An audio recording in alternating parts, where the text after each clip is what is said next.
Okay, everybody, today is Wednesday, January 7th is Orthodox Christmas. So today and tomorrow, the 8th, are Orthodox Christmas. And I have to, yesterday was Festival of Lights. So in the Eastern Church, Egypt celebrates Orthodox Christmas on the 8th of January on our current calendar. And most of the Eastern Bloc is celebrating today. It's amazing you don't see anything in the Western news acknowledging that a lot of the Eastern Bloc, I mean, that's Greece, Turkey, Armenians, I mean, a lot of people celebrate Christmas today. So it's a very special day.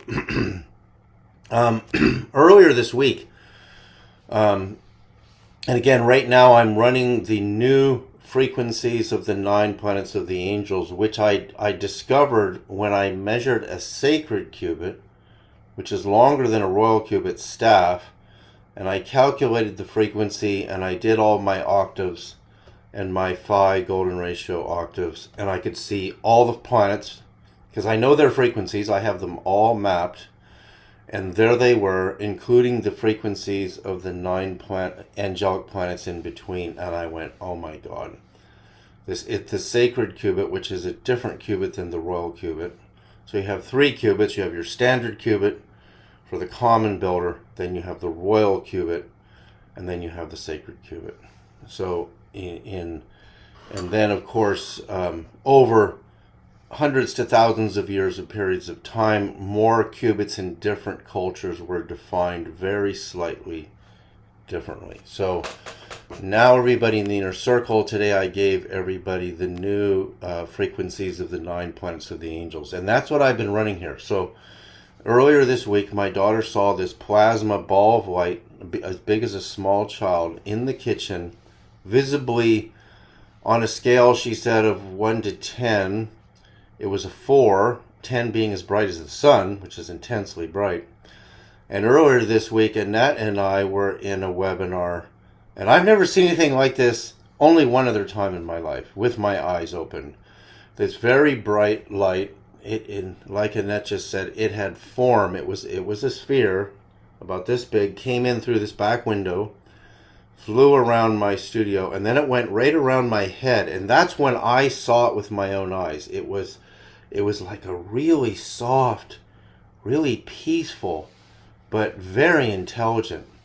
It just flew up past my head, and we both saw it on the webcam, plus I saw it with my own eyes.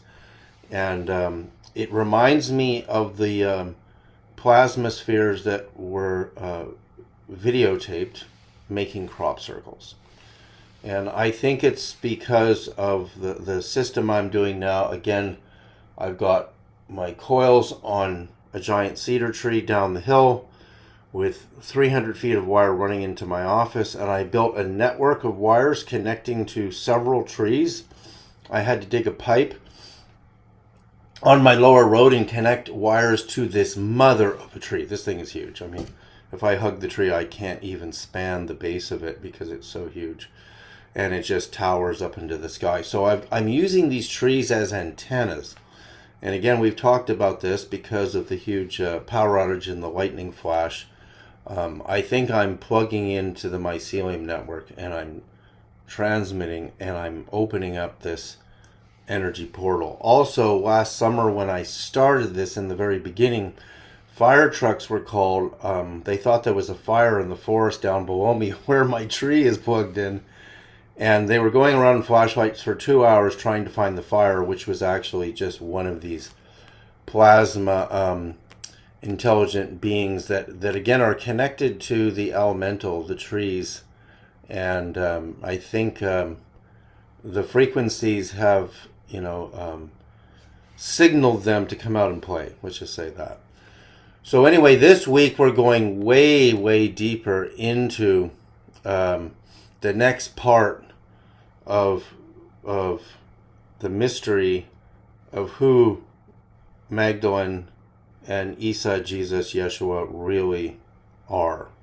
And 3i Atlas just did something spectacular. So that is giving us the final piece of the puzzle.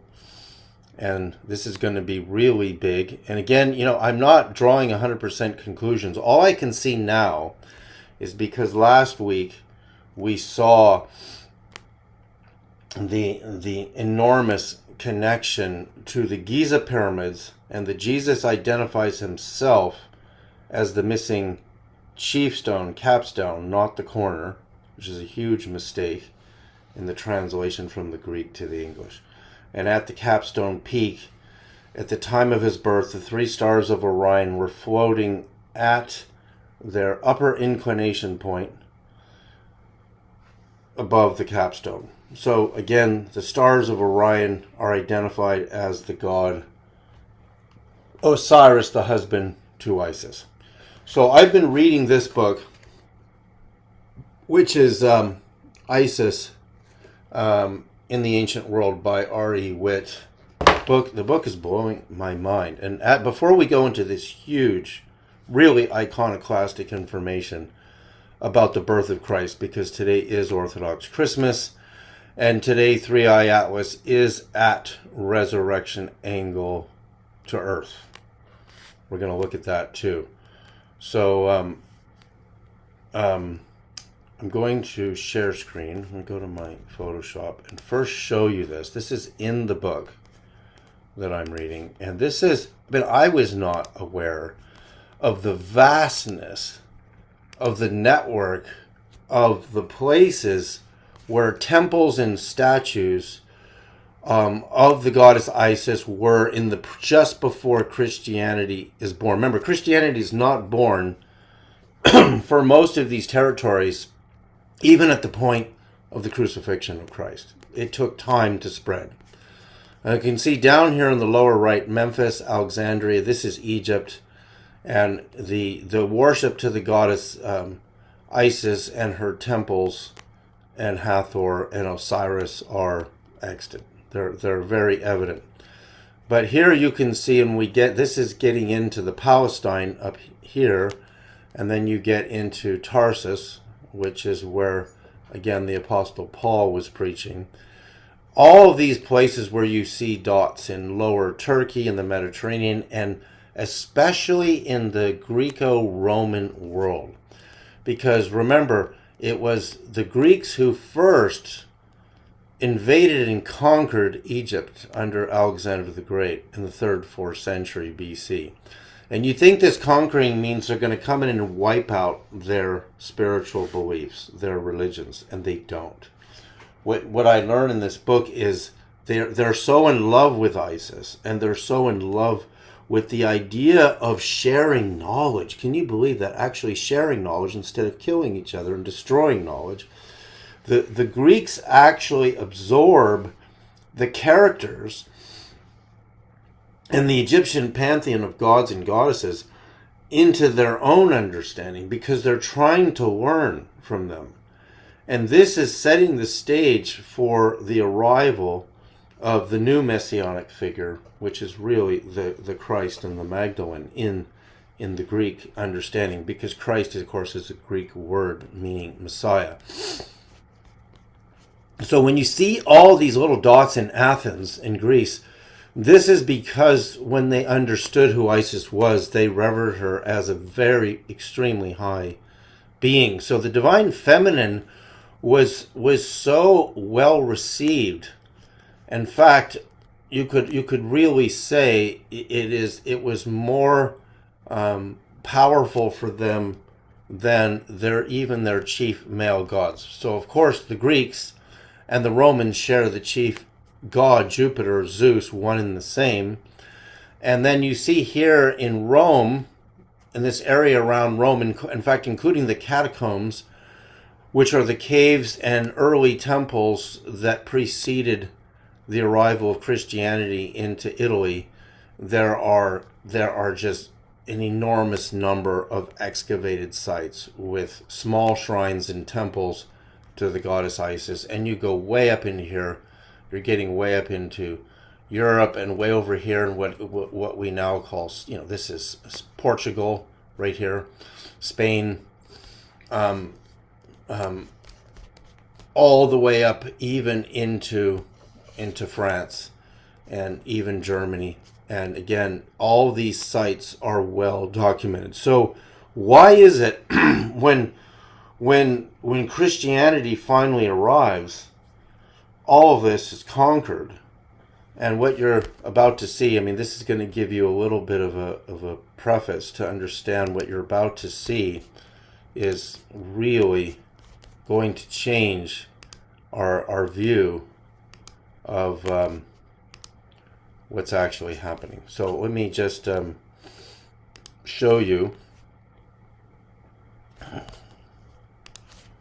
Okay, so we go to my article here. Here it is. Okay, so 3i Atlas. I should probably, yeah, I'll go into what Avi Loeb has posted about 3i Atlas because it's very important, which is one, the CIA classified. This week there is proof from a letter, an FOIA letter, that the CIA classified 3i Atlas, which means they know things about it we can't know. So this is a Hubble Space Telescope image, and it shows these three angular jets coming out of it. And whenever you take a picture in space, what I'm about to do is lay this image down on the Giza Plateau, on the Great Pyramid, and look where my angles point. But you'll notice at the bottom, east is facing to the left. And of course, if you put that on the ground, if I lay that straight down on myself right now, my east is to my left. But if I take the page and turn it around, east will be going the wrong way. So this is just really important. You have to do this with all images of astronomy, and including the images of Orion Belt. The images of Orion Belt, and we've done this in a webinar before, will not match the three pyramids of Giza unless you do this. So we can understand, again, this is important here because the angles of 3i Atlas presented themselves in these three dates, and today's date is the third angle. In fact, let me open this up, because today, December 19th, when 3i Atlas was closest to Earth, it was 26 degrees from 3i Atlas to Earth, and then 3i Atlas exhibited the 26-degree angle, which is the angle of the interior ascending passage of the Great Pyramid, which leads to the birthplace of Christ in Bethlehem, and Jerusalem the same, because they're almost right next to each other. And I'm just going through this very quickly. And then on Christmas Day, 3i Atlas was Great Pyramid angle to Earth, 51.85 degrees. And then the complementary angle to zenith, and zenith meaning straight overhead, is the 38 to 39 degree angle. And then today, Orthodox Christmas, it's the 39 degrees. And this is really important, the 39 degrees, and what we're about to see next. So this is the angle of resurrection to the god Osiris, which is the complementary angle to the pyramid. So when I stop share there again, and I have to go back to my home point, and we come to this. Okay, so this is really big. This will, again, for people who understand the perfection of that. In fact, before I share this, actually, I want to point this out, that we compared the sacraments of Christ, which is the partaking of the blood as the wine and the bread as his body, are not evident in ancient Hebrew and Judaic practices. Yes, they broke bread, but they did not partake of bread as the body of God. That was a practice of the early Egyptians to the god Osiris. It's done a little bit differently, but Jesus is basically, you could say, he's modifying it. He's giving it clarity, much more clarity. Because when you read I've read the Egyptian Book of the Dead and the Pyramid Text. I've read all of them. and they don't read as linear sequential logically as you would like them to. They're more of, again, one of the oldest languages on the earth is the Egyptian language, and also the Greek language. So they don't read exactly perfectly clearly, but they're very clear that the resemblance is nearly identical.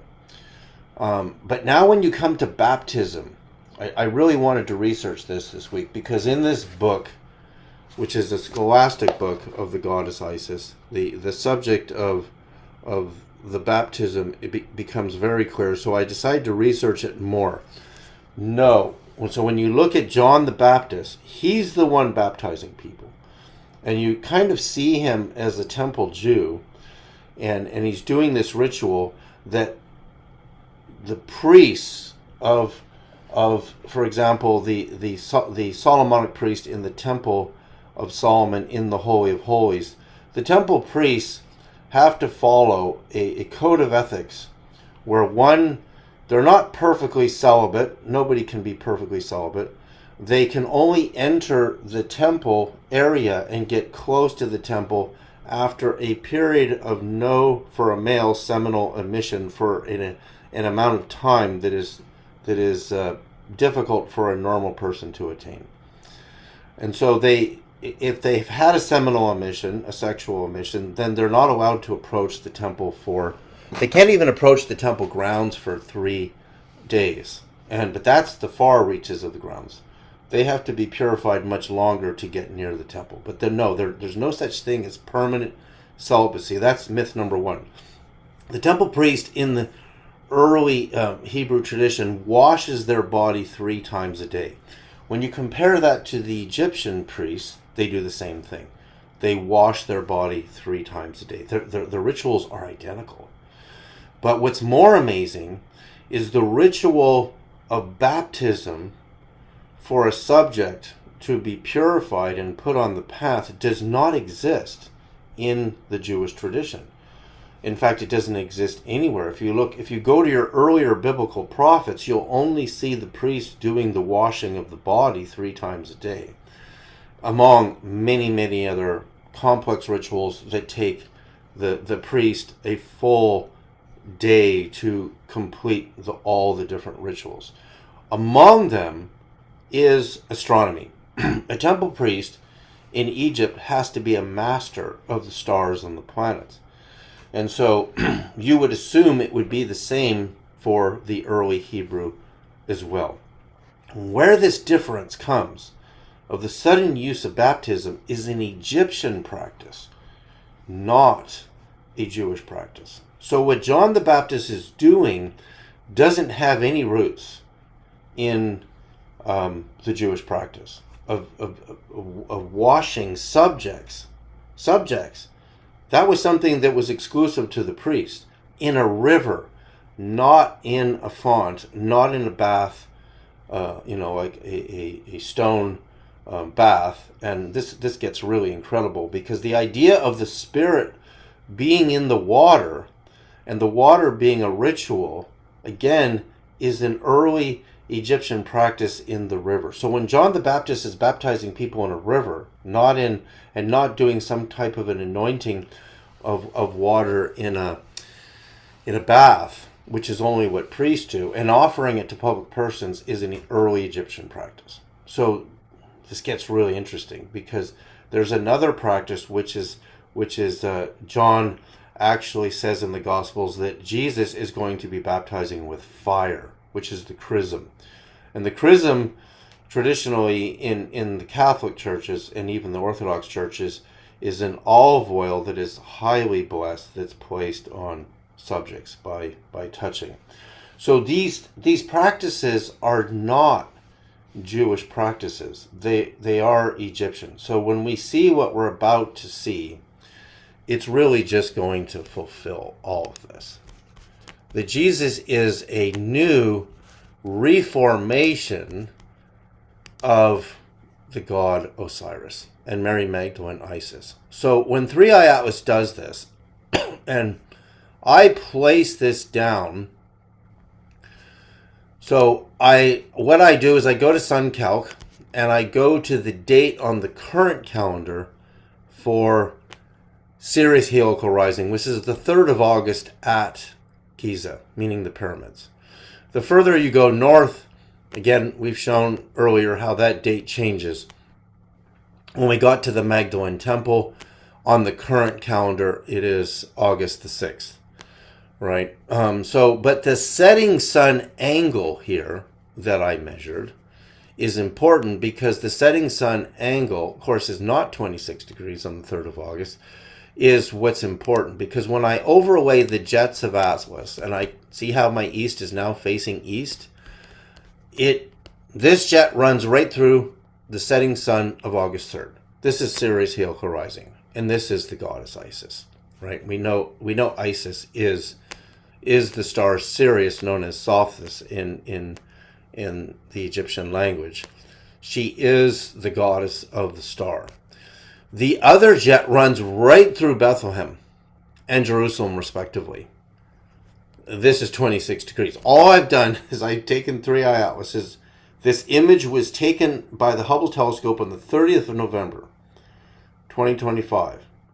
And then my downward jets are going to be in the position of the angle where the stars culminate. And culminate means when they rise in the east and they come to their upper maximum position and then they come back down again. It's like an arc. So either this lower angle is pointing to a temple in the south, which it might be. It's still the angle of culmination, so which we talked about last week. So this is a perfect match. I mean, how did 3i Atlas do this? I guarantee you the newly released document that proves that 3i Atlas is classified in the CIA, they don't know any of this. I mean, what you're seeing is way over their heads. This is utterly astounding that this has occurred, because it's sending Earth this message, and only someone who's adept in understanding the motions of the stars and the planets would know what this means. Now, somehow, it would be really interesting to see if I overlay these same angles to, for example, the Pyramid of the Sun in Mexico, the Bosnian Pyramid, and even the Vatican would be interesting. So, and we're going to come to the Vatican too, because I've got to fulfill something really important here. Now that I brought up the Vatican, I'm going to save the best for last because I'm looking at the clock. And again, we've done this in the inner circle before, but I just want to show people this really quickly, because this is because I've done these measurements. St. Peter's Square.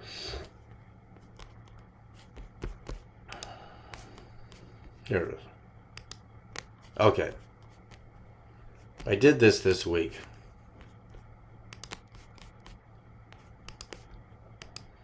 Okay, this is St. Peter's Square. And this is an Egyptian obelisk from Heliopolis, Egypt, which is, Heliopolis is a huge subject because these very important obelisks were removed and placed in Paris, London, and this one in the Vatican Square. Now, first of all, St. Peter's, to the top of the cross, is the same height as the Great Pyramid today without its capstone. And we know now why the capstone was removed, because you need to be able to see the stars in their upper inclination at that position. So why is St. Peter's the height of the Great Pyramid? I think there's a difference of 2.5 feet. Of course, it was originally designed by Michelangelo and others. So it's very clear the architect is mimicking the Great Pyramid. This corridor, it's really interesting. You think it's going to face east at equinox, meaning the equal line of the rising and the setting sun in the spring equinox and the fall equinox. It's slightly off. And guess what else is slightly off? The Sphinx. The Sphinx is just slightly off, which means they observe equinox just a couple of days different than we do, precisely. and resolving why the Vatican is designed this way is a great mystery. But again, the very fact that the Vatican is the height of the Great Pyramid without its capstone, and it has an Egyptian obelisk receiving the equinox sun only by like 2 days difference, and so does the Great Sphinx, shows you that in the alignments to the Greco-Roman world, to the Egyptian deities, was welcomed and received. They didn't fight it. They didn't go in there and say. In fact, there is evidence in this books that the mythic characters of the Greco-Roman gods are in fact the Egyptian gods with their and this is in the book, their zoology of the animal characters, like the god Anubis with the head of a dog, you know, the different characters of the lion's head for oh god, I'm trying to remember the name of the god, Sekhmet, the lion's head, the cat, and so therefore the Romans removed those faces of the animals and just convert them. In fact, the statues of Isis in the area of Rome in Italy pre-Christian era, she, instead of holding the sistrum, she's holding an olive leaf, right, which is a very Greco-Roman symbol, but she's still Isis. So this is very interesting, right? So what does the Vatican know about what I'm about to show you? They probably know. Okay, so now let me get rid of that and come back to where I was, because I still have plenty of time here.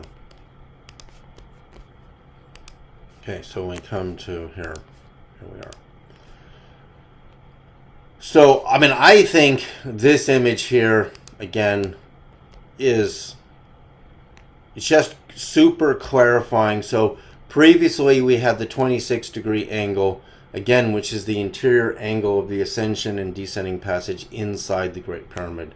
And Peter Le Mesurier's book, identifying the Bethlehem angle at 26 degrees to the east, and we showed how 26 degrees to the west runs through the village of Fatima, Portugal, where the miracle of the sun happened. But this is the August 3rd date angle.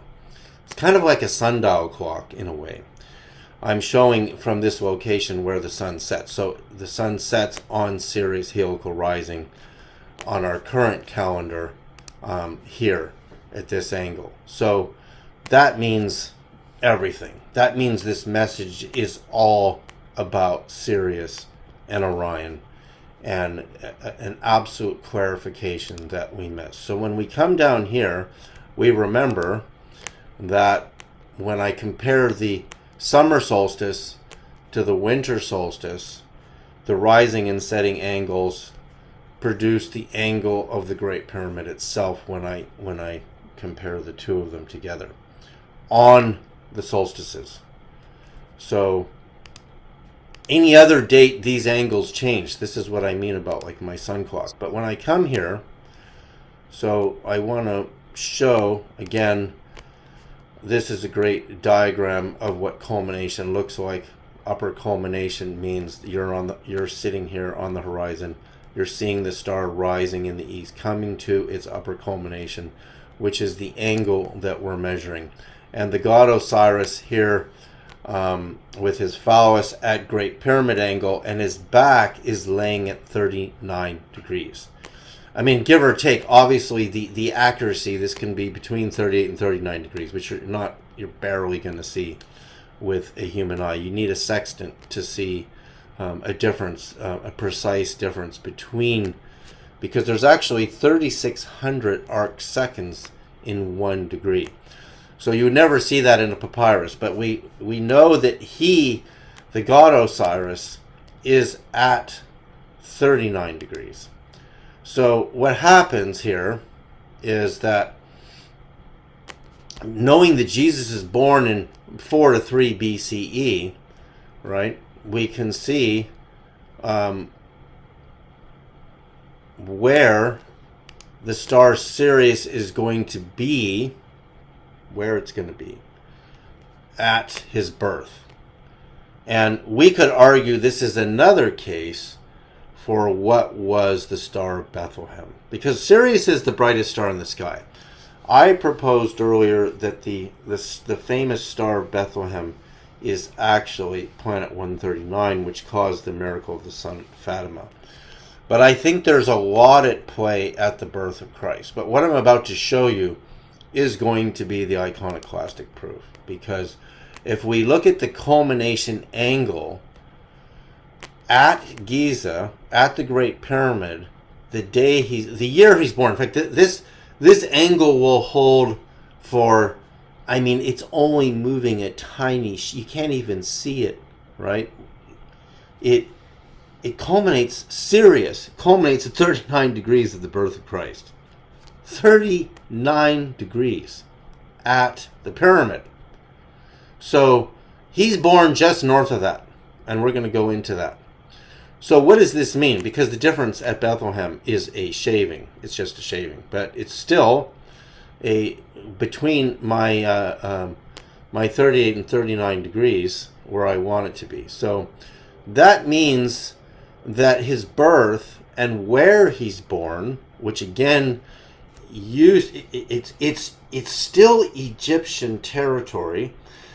In fact, I did a deep study this week on, I mean, you can use ChatGPT for historical studies, and it's quite accurate, because if I look in a scholarly, book, I can search things and I can find, a lot of the bullet points to the answers I'm looking for.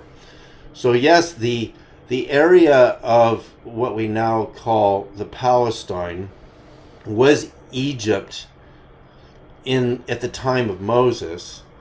But if you keep going way, way back, who were the Egyptian people themselves? Nobody is really exclusive in their genetics to the exact spots. Like, we don't fit, we're not like animals in a cage. We migrate.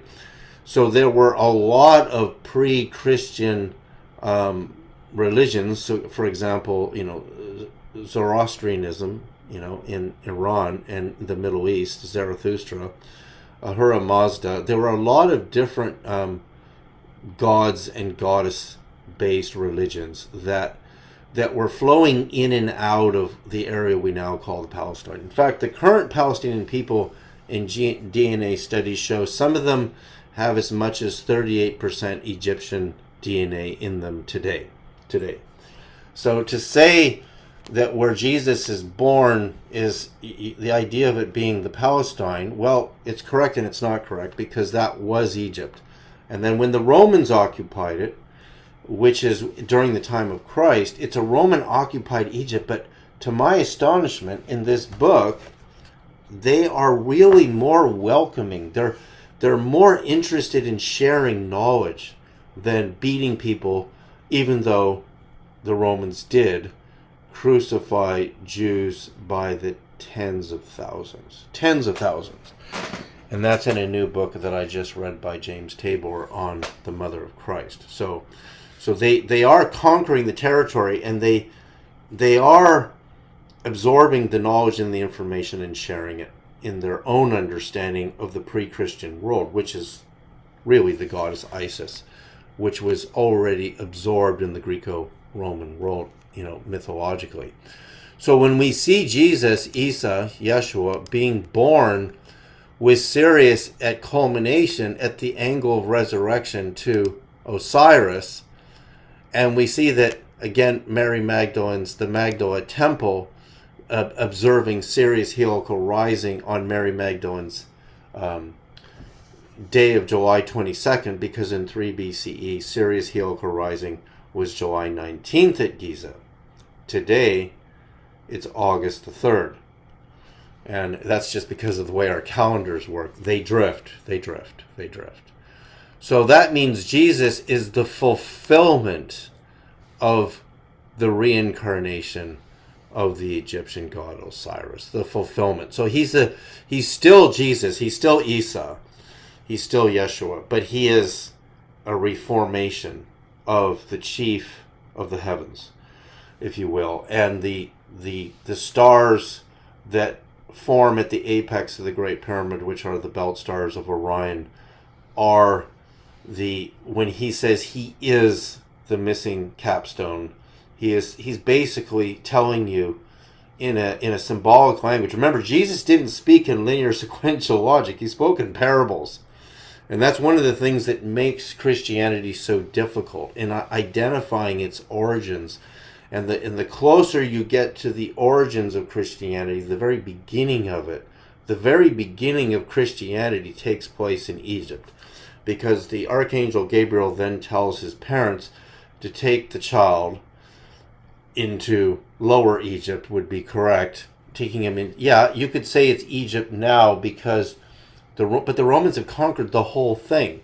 So how do you differentiate between one spot in Egypt and the other? In a way, the statement, taking the child to Egypt really is more about a specific location. And the Coptic Christians have mapped, which are the Egyptian Christian church, have mapped all the places that the Holy Family lived for 4 years approximately when he was a child. And then it seems very clear that, like Moses being trained in all things Egyptian, Jesus went back as a teenager. And he studied, because for him to say that he is the missing capstone of the Great Pyramid would obviously mean he studied the pyramid. And he was there. And he saw it. And he is the fulfillment of that.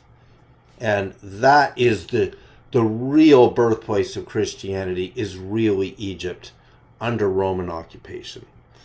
And then by the time Christianity makes it to Rome, where the Vatican is, and the apostles, who most of whom were crucified, except for Magdalene, was sent on a boat with her followers and arguably their children, and went at 39 degrees to the west and landed in what we now call France, which didn't exist back then. It was a Roman territory, again another Roman occupied territory called Gaul. And Gaul, which goes all the way into what we now call England and Ireland, was in a constant state of war. I've done studies there, and it's really amazing how much war the Celtics peoples fought. They lived in a state of war. If you've seen Game of Thrones, I started watching Game of Thrones, which is absolutely brutal. I would say that's a fairly accurate picture from real historical studies of what the territories of Gaul really were like. They were incredibly brutal. So Jesus is Isa, Yeshua. I'm going to call them all three names because people really identify with Yeshua as well. Even though the vowel schwa apparently is not pronounced schwa, it's just pronounced So that would be Yesa. And for the Greeks, Isus. Isus for the Greeks, and again, the Greeks being the first conquerors, Isus as a sound is probably the most correct, which is so much like Isis, right? Isus, Isis would be fulfillment of that same vibration. So here we have it. Jesus is born at 39 degrees, the angle of resurrection. And if we go to, this is the star Sirius here. If we go to, I just did this calculation on my calculator, see if it's still in there. Yeah, so if I calculate the average between Bethlehem, the angle to Sirius, and Giza, the average is 38.21 degrees. And that actually is the closest to the central of the three pyramids. That's closest to the center of the pyramid. So I have more time here, so I can actually show you that. So again, I mean, we could arguably build a new case for the Star of Bethlehem. Is it Sirius? Or did planet 139 become visible? And this is where it's really interesting, because if I go back here to here. Okay, so the star culminates, which means down here to the south. In the winter, it's visible only. Sirius culmination in the summer is going to happen in the daytime. You're not going to see it. I don't know how they would know. So for December 25th, in fact, I actually did this. I can do it today.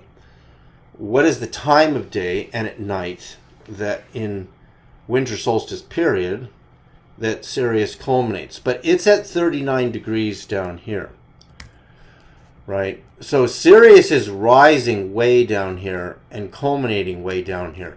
This is 39 degrees. No, sorry, this is 26 degrees here.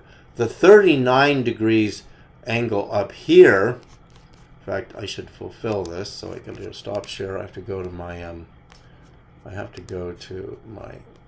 this is really important.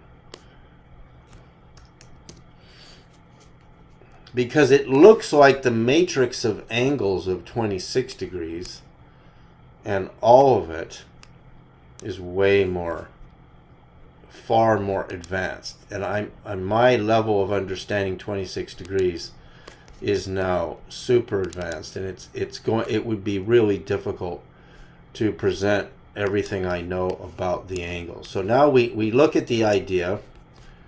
Here we go. I go to my angles project.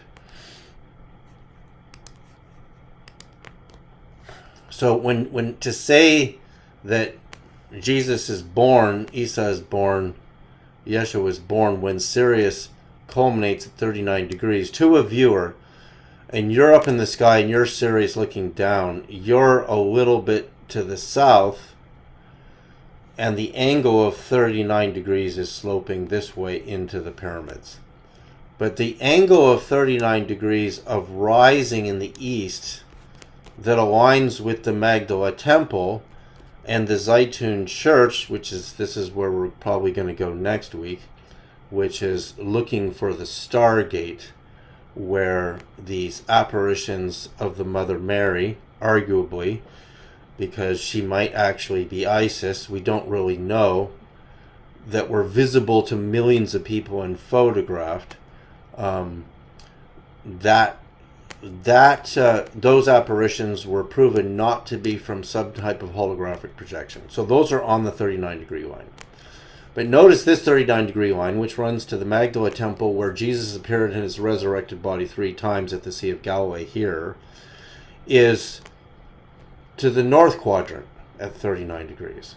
So where Sirius helical rising, where the star Sirius rises and culminates in the winter, which is not Sirius helical rising, is down here.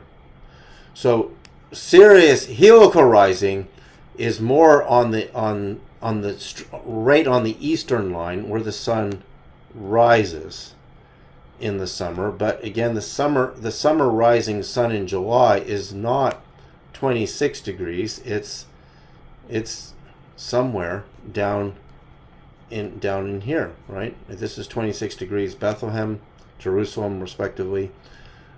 So we see a complex matrix. So the same angle. And so I really understand what this is now, because 39 degrees is 19.5 degrees times 2, which is Richard Hoagland's discovery of the 19.5 degrees. 19.5 times 2 is 39. The Great Pyramid angle of 52 degrees is 26 degrees times 2. So the tiny shavings in between those rounded off whole numbers are the precision of where the stars and the planets are rising and setting. So it actually gets a little more complex. So remember, you got 39 degrees.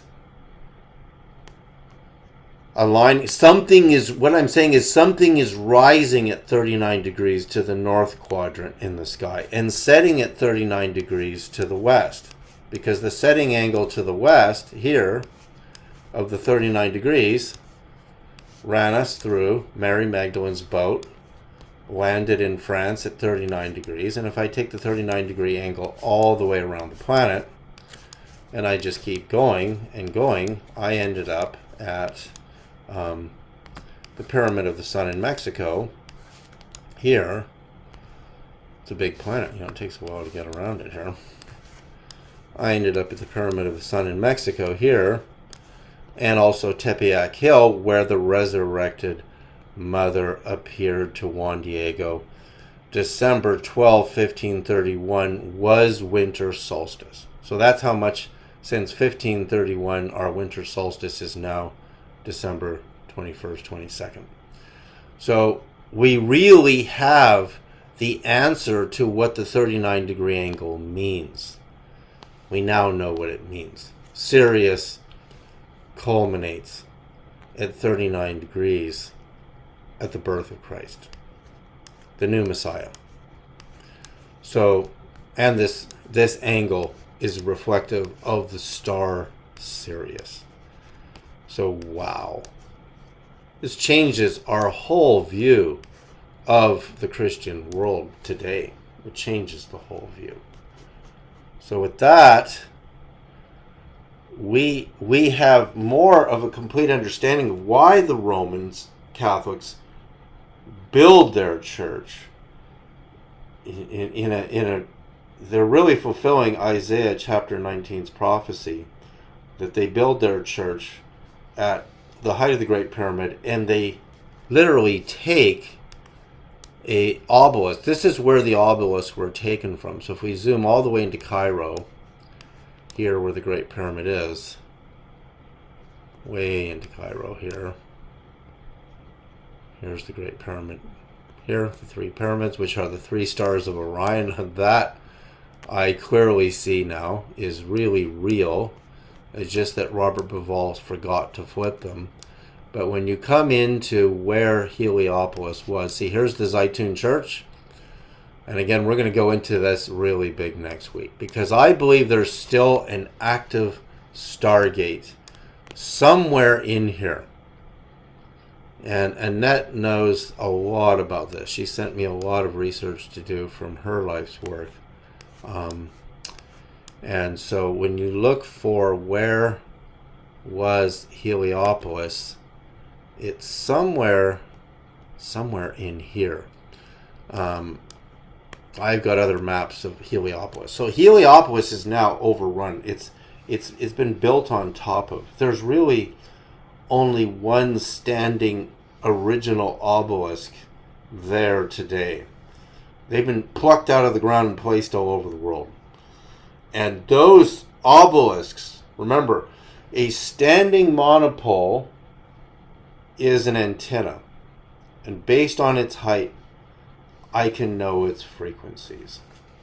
So this week, I've sent everybody in the inner circle the new frequencies for the 9 positions of the angels, and I got those frequencies when I took a sacred cubit staff and measured the frequency of a monopole antenna, the height of a sacred cubit staff, and I looked at the frequency and I divided by all of my octaves and my golden ratios, and I saw all the frequencies of the known planets. They were risen slightly higher, so Earth at a slightly higher frequency, which is very interesting. Venus at a higher frequency, Mercury at a higher frequency, Jupiter, Saturn, Uranus, and Neptune at a higher frequency, which is another set of frequencies I'm going to be delivering everybody, which I call the new Earth frequencies. So if Earth went up in just a little bit of a frequency, we would experience a higher vibration here, just a little bit higher. And that's what those frequencies are. So, and then in between the orbits of the known planets are the orbits of the 9 planets of the angels. And that's why I know I'm looking at their actual frequencies compared to what we did before, which was using ratio between Earth and the orbit of those positions. So again, that's the frequencies that I've been running here today. So now with that, so I'm going to be sending you the new Earth solar system as well, people who are in the inner circle. I'm just going to show you a little bit of news from Mr. Avi Loeb's site. Some big here we go, the CIA document 1. This is the CIA letter.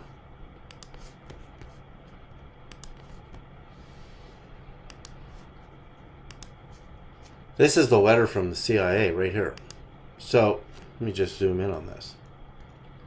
And John Greenwald, whom I used to know at UFO conferences, because I used to lecture at UFO conferences, and I've lectured everywhere, Roswell, Washington, Bob Brown's conferences. I mean, I was in all of them for many years. I just don't do them anymore. So this letter of the 31st of December, before New Year's Day, John Greenwald, who runs Black Vault. Dear requester, this letter is a final response to your 12th of November 2025 FOIA, Freedom of Information Act request. Any assessments, reports, or communications maintained by the Central Intelligence Agency referencing 3i Atlas or Interstellar Object 31 from June 1st, 2025 to the present. That was his request. It was discovered July 1st. Interesting. So I guess he wanted to backtrack to see if they knew previously about its existence. We completed a thorough review of a request and determined that in accordance with Section 3.6A of Executive Order 13526, the CIA can neither confirm nor deny the existence of or non-existence of records responsive to your request. The fact of the existence or non-existence of such records is itself currently improperly classified and is intelligence sources and methods information protected from disclosure by Section 6 of the CIA Act of 1949. 1949. Of course, that's only 2 years after Roswell. Interesting. So they're telling you something right here too, that as amended in Section 102A of the National Security Act of 1947 is the year of Roswell, as amended. Therefore, your request is denied. I think that's hilarious. So, the very fact that it's classified. Okay, look. If we go back, okay, let's go back to Loeb here. And let's go to his...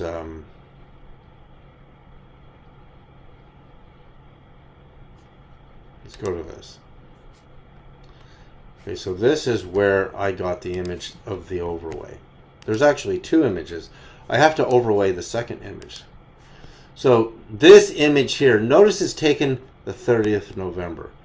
Notice this one is December 27th. What's odd about that is they're not showing us what Hubble took on the closest date to Earth is December 19th and Christmas Day. This is 2 days after Christmas. So why aren't they showing us that? Because they know that Christmas Day was the last day that 3i Atlas was holding its closest position to Earth. And on the 26th, it left. We know that because I presented that here before in Avi Loeb's graph. So why the 27th here? So that means these jets here, which I have to study, maybe it's rotating into its next position that they want us to see. Although I've already laid this top jet up here. It appears to be to the east. Remember, it's showing east the wrong direction. Again, you have to lay it straight down on yourself. And then east will be in the right direction. Because if you're lying on your back and you look up at the sky, east is my left arm. But if I take that image and turn it around and put it on a piece of paper, east will be facing west. So that was curious to me. Why did Hubble miss or not share with us the two most important dates? And today through the 9th is also very important because 3i Atlas is within resurrection angle 39 degrees to Earth right now. Starting today, holding that angle. Again, the precision I'm using, I have a few more minutes left here, so let me just show you. Of course, when you're using a model, it's funny because